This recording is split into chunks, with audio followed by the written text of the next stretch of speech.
Alright, so crack open your YouTube app or whatever social media app your dopamine levels are aligned with right now and have a look at all this recovery stuff that's everywhere. Now, nowadays it turns out that banging out a few reps means that your supraspinal fatigue levels are going to spontaneously combust. Every second video out there you see is about optimising your sleep while wearing some cyber chainmail that measures every spore or something like that operating on your skin.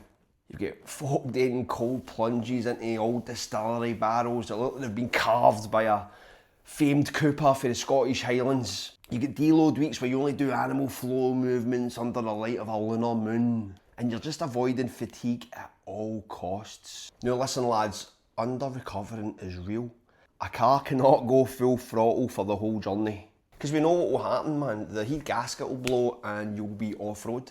However, over the last couple of years, the pendulum has swung so far in the other direction that people are now starting to use recovery as like a coping strategy to avoid the acute physical discomfort that you actually need to experience to get stronger.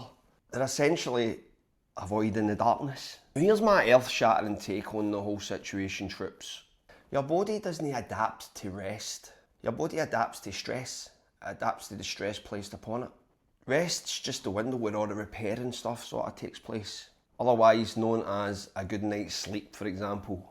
Now, if you try to dictate terms of absolute comfort before you've actually earned the fatigue, your results will completely disappear and your fitness will remain completely stagnant.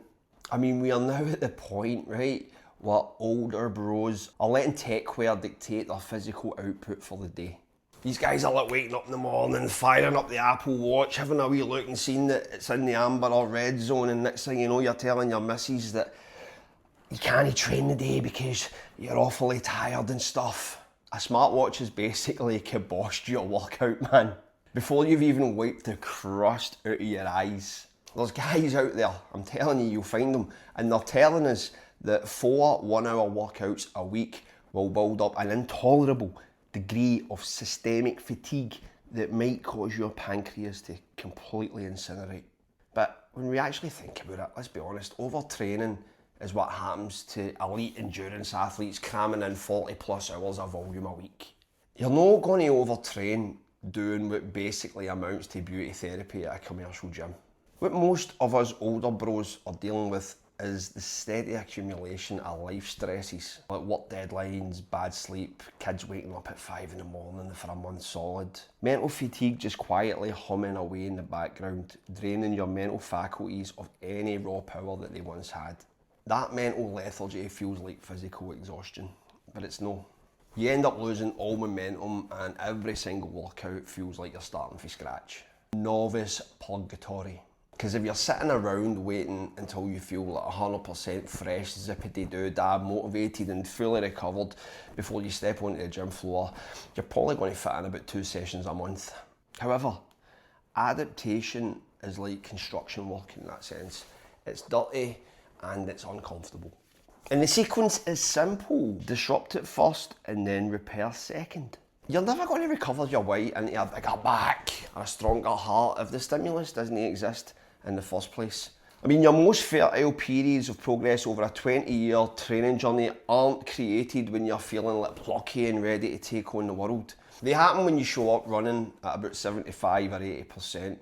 You just turn up, you get your work done, you make sure your reps are clean, crisp, and you let the burpees or the chin-ups or whatever exercise you're doing at that given moment just pull you out the pits of despair. Because these growth periods make their presence felt when you show up feeling stiff. Like you get into that burpee flow and you're 25 reps in and like things start to get creaky, and then rep 50 kicks in, and at that point the joints and the mind lubricate. The chase is on. Rep hunter mode is activated and it's game on. At that point you're hunting reps. Now if your workout sets aren't really challenging enough, if you're not getting close enough to failure on your lifts, or you're pushing your lungs on your conditioning, all the post-workout shakes and the massage guns that look like something you found at a swingers party, they're a complete waste of time, man. They are helping to recover a body that was never really put through its paces in the first place. So how on earth are you going to tolerate the workload without turning your joints into cigarette ash? First, we need to distinguish between pain and resistance. I mean, it sounds daft, but I've trained guys who've had to phone their mums to come and pick them up after 3 bodyweight squats. I've done classes where ambulances were phoned because somebody felt faint in a fitness class because all they ate that day was a solitary banana. Sharp joint pain, bang, you feel it explode. Like inflammation, you can just feel it burning away, or actual structural issues. These things are obvious red lights. You respect these things. I mean, don't be a dafty about this. We know intuitively when something is genuinely damaged. However, if you're just feeling a bit stiff, you've not had a great sleep, kids have kept you up all night, or your heart rate's elevated by half a beat, these are just amber lights. Amber chancellors, as we call them in Scotland. So what does that mean? Well, when you get to the gym or when you start your burpee routine, you get a wee proper warm-up in, and you reassess the situation. Like, we use the 10-minute rule, or as we like to say in Glasgow, you use your common sense. I mean, commit to your standard warm-up and your first exercise. Your joints feel smooth once the blood is moving, then train as planned. However, if you get through those 10 minutes and your movement quality is genuinely compromised, you don't need to bin the session. You just dial back a set or two of volume while keeping the reps clean, keeping your technique nice and pristine. Use your common sense, man. Second, stop buying these complex recovery gimmicks. Real recovery for a busy adult comes down to 4 things. 7 to 8 hours in bed a night, or a good kip as we say in these parts. Quality nutrition, the stuff your granny told you to eat. Plenty of water, that goes without saying.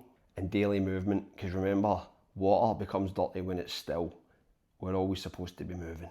Anything else will barely move the needle, and it'll just suck your wallet dry. Rest is passive, folks. However, getting strong is active. You troops know as much as I do that you have to earn the right to recover by creating the stimulus first. No stress, no change. Now listen, if you want to wait around for perfect conditions, then you're probably going to have to find a big nice cushion to sit on, because you're going to be waiting a long time, man.